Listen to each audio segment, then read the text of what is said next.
Parents across the country are fighting back against critical race theory. Loudoun County, Virginia, becoming one of the epicenters of this battle, with moms and dads speaking out at school board meetings this week. But the White House is brushing aside their concerns. I don't think we believe that educating the youth and leaders of the future leaders of the country on systemic racism is indoctrination. That's actually responsible. So, Martha, if it's not indoctrination, why is there so much disagreement about this? And why is there so much passionate pushback from parents of all races? You know, it all stems from the 1619 Project, which started in the New York Times, which put out a theory that 1619 is the actual foundation and origination of the United States of America, and that it should not be looked at as 1776. And a lot of this has made its way to the White House in terms of grants and the money that they would give to different educational institutions across the country. They'd be more favored if they are teaching this. So people have started to figure out what is in these documents. I actually spent part of today looking at curriculums that involve critical race theory, which include the ideas that if you are white and you think or say that you are not racist, it essentially signifies that you are racist, you are just not aware of it. And, you know, we look at what happened to Sharon Osbourne, right? And that was the classic dressing down that she got. She said, I'm not a racist, I've never been a racist. And they said, well, it's just that you don't realize that you are. So the more that people start to understand this, and it doesn't matter if they're black or white, as we have seen in these school board meetings, they start to intrinsically know that there is actually something wrong with this, and that they don't want the future leadership of the country to be taught that we are a racist country. So that's what they're teaching them, Jesse, and it amounts to propaganda. The problem is in big cities like New York and Los Angeles and D.C., high schoolers are well below grade level in terms of math and English proficiency. So why not teach them actual things that they need to learn in school, like how to read and how to do basic math? I'm all for that, Kennedy. And if you look at what critical race theory is, it tells you that white people are bad and that white people are oppressing black people. Now, Juan's black. Juan is not oppressed. Anyone that wears cufflinks is not oppressed. And every time I see Juan show pictures of his family, everyone looks beautiful, like they're having the time of their lives. I looked at some of these details, too. In Shipley School outside of Philly, nice prep school, very pricey, they're actually telling parents that they don't want the parents to tell their kids, you have beautiful blue eyes, because blue eyes raises to a standard of white European beauty and marginalizes brown-eyed people. Now, you know how I feel about this. I don't think schools should be giving homework to parents at all. We have enough on our plate. In Buffalo is teaching kids that if you are white, you are just participating in systemic racism.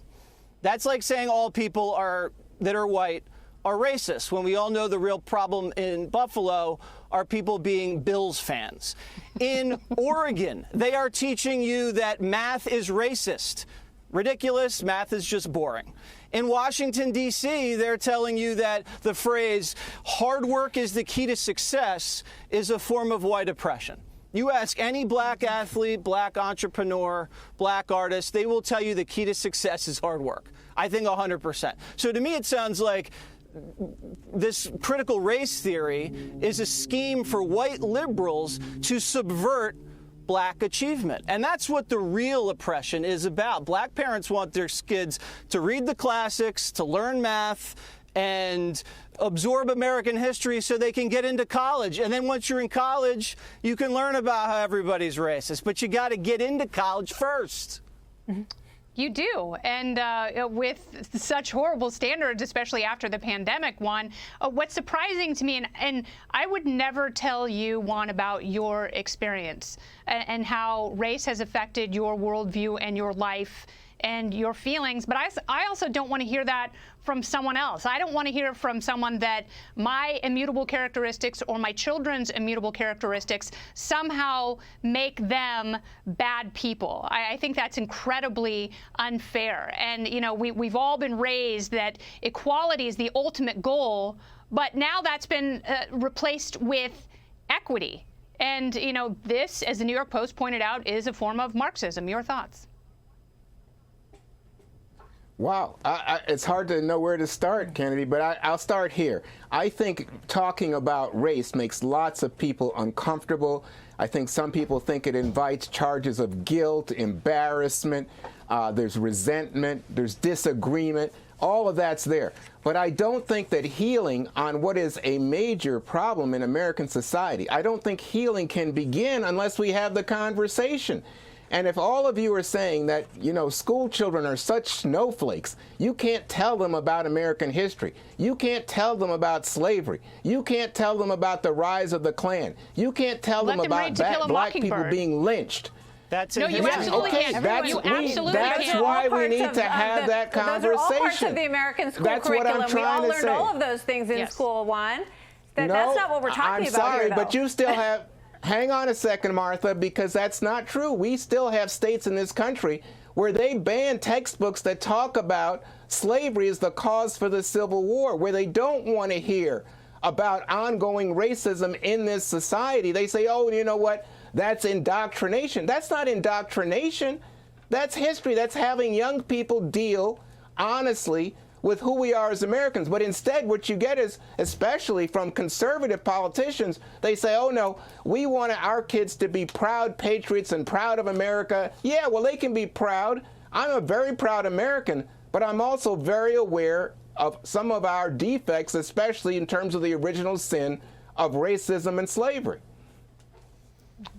I understand that, but don't tell me I'm a bad person because I'm white. When my mom came over on a boat with one suitcase for 5 people and was discriminated against actively when she got to these United States. But you know what? She got 2 advanced degrees and became an engineer and is completely self-made because of the American experience, and I'm proud of her. So anyway, take us home. You should be. She's great. She's incredible. Go ahead, Will. You know, I'll just say this. I'm not afraid of the conversation, Juan. I'm open to the conversation. In fact, I welcome the conversation. But I don't think healing can be done until we look at each other as individuals who are judged upon their merit, their character, their soul, who they are as individuals.